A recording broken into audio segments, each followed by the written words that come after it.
സാറേ, സൂപ്പർസോണിക് മിസൈലിന് പിന്നാലെ നമ്മൾ ഹൈപ്പർസോണിക് മിസൈലിലേക്ക് കടക്കും. ഏതാ സൂപ്പർസോണിക്? ബ്രഹ്മോസ്. അത് കഴിഞ്ഞപ്പോൾ ഇനി ഹൈപ്പർസോണിക്കിലേക്ക് നമ്മൾ കടക്കുവാണോ? നമ്മൾ അതിൻ്റെ എൻജിൻ ടെസ്റ്റ് ചെയ്തു എന്നുള്ള വെളിപ്പെടുത്തൽ വന്നിട്ടുണ്ട്. അതായത് കഴിഞ്ഞ ദിവസം ഡോക്ടർ സുധീർ കുമാർ മിശ്ര ഡൽഹിയിൽ ഒരു മാധ്യമ സ്ഥാപനം നടത്തിയ ഉച്ചകോടി, അതിൽ പങ്കെടുത്തിട്ടാണ് ഇത് പറഞ്ഞത്. ഡോക്ടർ സുധീർ കുമാർ മിശ്ര എന്ന് പറഞ്ഞാൽ DRDO ശാസ്ത്രജ്ഞൻ ആയിരുന്നു. അദ്ദേഹം ഈ മുമ്പ് DRDOയുടെ ഡയറക്ടർ ജനറലും ബ്രഹ്മോസ് എയറോസ്പേസിൻ്റെ MDയും CEOയുമായിരുന്നു ഡോക്ടർ സുധീർ കുമാർ മിശ്ര.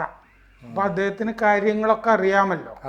അപ്പോൾ അദ്ദേഹം പറഞ്ഞു, 2-3 ആഴ്ച മുമ്പ് നമ്മൾ ഹൈപ്പർസോണിക് എൻജിൻ പരീക്ഷിച്ചു എന്ന് ഈ ഉച്ചകോടിയിൽ വെളിപ്പെടുത്തി. 2-3 ആഴ്ച മുമ്പ് എന്ന് അദ്ദേഹം വെളിപ്പെടുത്തി. അപ്പോൾ ബ്രഹ്മോസ് മൊത്തത്തിൽ ഇന്ത്യക്ക് അഭിമാനമായിട്ടുണ്ട്. ഇപ്പോൾ ഈ യുദ്ധം കഴിഞ്ഞപ്പോൾ ലോകത്തിലെ ഏറ്റവും വലിയ ലോഞ്ചറും നമ്മൾ വികസിപ്പിച്ച് എടുത്തു, മിസൈൽ ലോഞ്ചർ. അദ്ദേഹം പറഞ്ഞു, ഈ ഇന്ത്യയുടെ ഡ്രോണുകൾ, മിസൈലുകൾ അല്ലേ, ഡിഫൻസ് ടെക്നോളജി, ഇതൊക്കെ വളരെ ഇപ്പോൾ അറിയപ്പെടുന്ന അവസ്ഥയിലുണ്ട്. ഇതിൻ്റെ കൂടെ ഉച്ചകോടിയിൽ പങ്കെടുത്ത lieutenant general doctor Inderjit Singh, strategic adviser idea forge technology, അതൊരു കമ്പനിയാണ്, അതിൻ്റെ സ്ട്രാറ്റജിക് അഡ്വൈസർ പറഞ്ഞു, നമ്മൾ ഒരു ദശകമായിട്ട് ആണ് ഈ രംഗത്തുള്ളത്, ഈ ഡ്രോണുകളുമൊക്കെ വികസിപ്പിക്കുന്ന രംഗത്തുമൊക്കെ ഉള്ളത്. അപ്പോൾ ബ്രഹ്മോസിന് 130 പരീക്ഷണങ്ങൾ നടത്തി. അവസാനം അത് ശരിപ്പെടുത്തി എടുക്കാൻ വേണ്ടിയിട്ട് 130 ടെസ്റ്റുകൾ നടത്തിയിട്ടുണ്ട്. ഡ്രോൺ ഫെഡറേഷൻ ഓഫ് ഇന്ത്യയുടെ പ്രസിഡന്റ് സ്മിത് ഷാ ഈ ഉച്ചകോടിയിൽ ഉണ്ടായിരുന്നു. അദ്ദേഹം പറഞ്ഞു, 2021 നമ്മളൊരു ഡ്രോൺ നയം ഇന്ത്യ രൂപീകരിച്ചിരുന്നു. ഇതൊക്കെ നമ്മളിപ്പോഴാണല്ലോ ശ്രദ്ധിക്കുന്നത്. ഇപ്പം 400 ഡ്രോൺ കമ്പനികൾ സ്വകാര്യ മേഖലയിൽ ഇന്ത്യയിലുണ്ട്. അങ്ങനെ ബംഗളൂരുവിൽ നിന്നൊക്കെയുള്ള കമ്പനിയുടെ ഒക്കെ, നാഗ്പൂർ കമ്പനിയുടെ ഒക്കെ ഡ്രോണുകളൊക്കെ നമ്മുടെ കയ്യിലുണ്ടല്ലോ. അപ്പോൾ ഈ സുധീർ കുമാർ മിശ്ര പറഞ്ഞതിൽ കുറച്ചുകൂടി ഭാഗങ്ങൾ നോക്കിയാൽ നമ്മൾ അമേരിക്കയും ചൈനയെയും കടത്തിവെട്ടും എന്ന് കൂടി അദ്ദേഹം പറഞ്ഞു. ഇനി അദ്ദേഹം ഈ ഇത്രയും 2-3 ആഴ്ച മുമ്പ് എൻജിൻ്റെ ടെസ്റ്റ് നടന്നു എന്ന് പറഞ്ഞല്ലോ. ഇതൊരു ഡിഫൻസ് ജേണലിൽ ഞാൻ വായിച്ചിരുന്നു. അന്ന് ഈ ഇത്രയൊന്നും ഡെവലപ്മെൻറ്റ് ഉണ്ടായിട്ടില്ലല്ലോ. അപ്പോൾ ഏപ്രിൽ 26-നാണ് നമ്മൾ ഈ എൻജിൻ ഹൈപ്പർസോണിക് മിസൈലിന് വേണ്ടിയിട്ടുള്ള എൻജിൻ ടെസ്റ്റ് ചെയ്തത്. അത് DRDOൻ്റെ തന്നെ സ്ഥാപനമാണ്. DRDL, defence research and development lab, DRDL. അത് ഹൈദരാബാദിലാണ്, നമ്മുടെ DRDOയുടെ തന്നെ ലാബ്. അവരാണ് സ്ക്രാം ജെറ്റ് എൻജിൻ 1000 സെക്കൻഡ് ദൈർഘ്യമുള്ള ഒരു ടെസ്റ്റ് നടത്തിയത്. സ്ക്രാം ജെറ്റ് എൻജിൻ, അതാണ് ഹൈപ്പർസോണിക് എൻജിൻ ടെസ്റ്റ്. ഈ കൊല്ലം തന്നെ ജനുവരിയിലൊരു ടെസ്റ്റ് ഇതിൻ്റെ നടന്നിരുന്നു. അത് 120 സെക്കൻഡ്. അതിൻ്റെ തുടർച്ചയായിട്ടാണ് 1000 സെക്കൻഡിൻ്റെ രണ്ടാമത്തെ ടെസ്റ്റ് വരുന്നത്. ഇനി കമ്പസ്റ്റ്യൻ ടെസ്റ്റ് ഉണ്ട്. അപ്പോഴാണ് ഇതൊരു പൂർണ്ണ വിജയത്തിലെത്തി എന്ന് മനസ്സിലാവുക. ഒരു കമ്പസ്റ്റ്യൻ എൻജിനാണത്, സ്ക്രാം ജെറ്റ്. ഇപ്പോൾ റഷ്യയുടെ കയ്യിൽ മാത്രമാണ് air breathing hypersonic cruise missile ഉള്ളത്. ഹൈപ്പർസോണിക് ക്രൂസ് മിസൈൽ റഷ്യയുടെ കയ്യിൽ മാത്രമാണ് ഉള്ളത്. രണ്ടാമത്തെ രാജ്യമായി ഇന്ത്യ മാറാൻ പോകുന്നു. ഹൈപ്പർസോണിക് മിസൈൽ വരാൻ പോകുന്നു. പിന്നെ പാകിസ്ഥാനൊക്കെ തവിടുപൊടി എന്ന് പറയേണ്ട കാര്യമില്ലല്ലോ.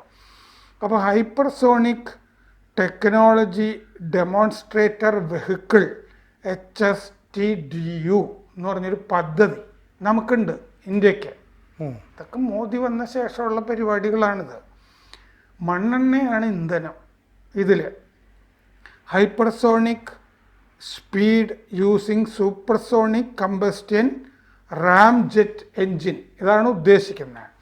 അതായത് supersonic combustion ram jet, supersonic combustion ram ജെറ്റിൻ്റെയാണ് ഈ സ്ക്രാം ജെറ്റ് എൻജിൻ എന്ന് പറയുന്നത്. സൂപ്പർസോണിക്കും റാം ജെറ്റും ചേർത്തിട്ടാണ് സ്ക്രാം ജെറ്റ്.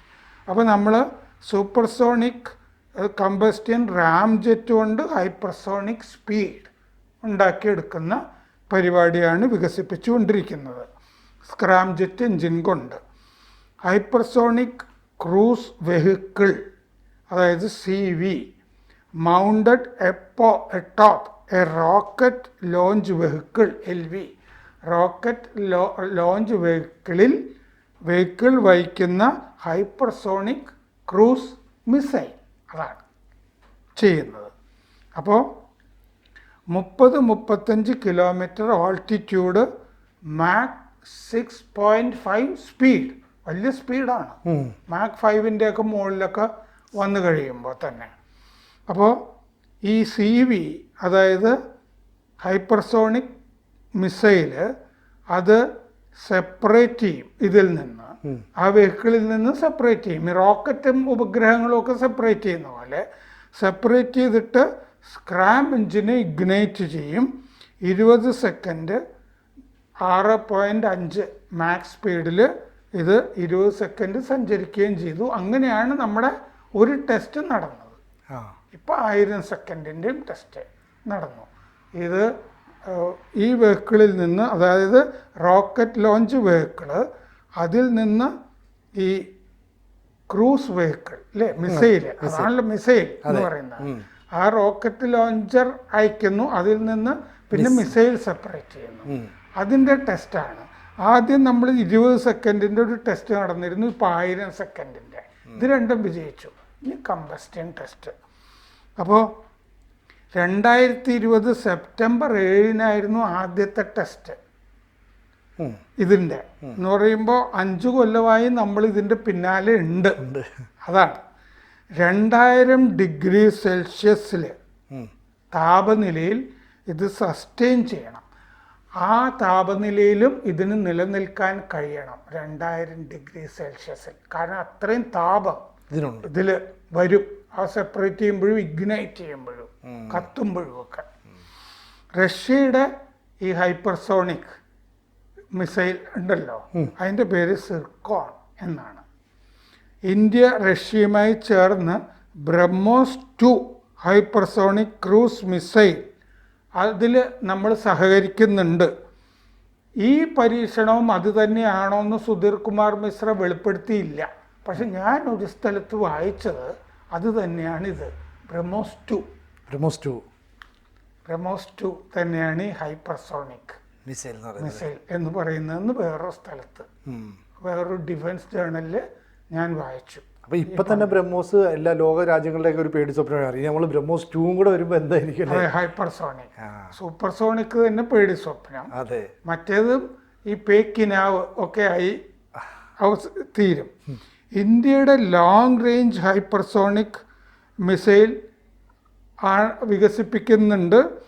വികസിപ്പിക്കുന്നത് 1500 കിലോമീറ്ററിലേറെ റേഞ്ച് അതിനുണ്ടാവും.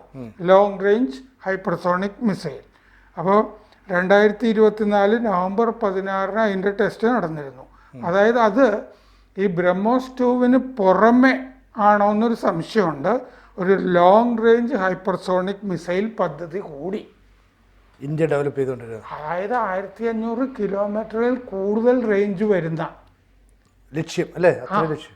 ബ്രഹ്മോസ് 2 ഇപ്പോൾ 500 കിലോമീറ്റർ ആണെന്നിരിക്കട്ടെ. ബ്രഹ്മോസ് 2 അതിലും അപ്പുറത്തേക്ക് പോകുന്ന ഒരു ലോങ് റേഞ്ച് ഹൈപ്പർസോണിക് മിസൈൽ കൂടി നമ്മൾ 2024 നവംബർ 16 പരീക്ഷണം നടത്തിയിട്ടുണ്ട്.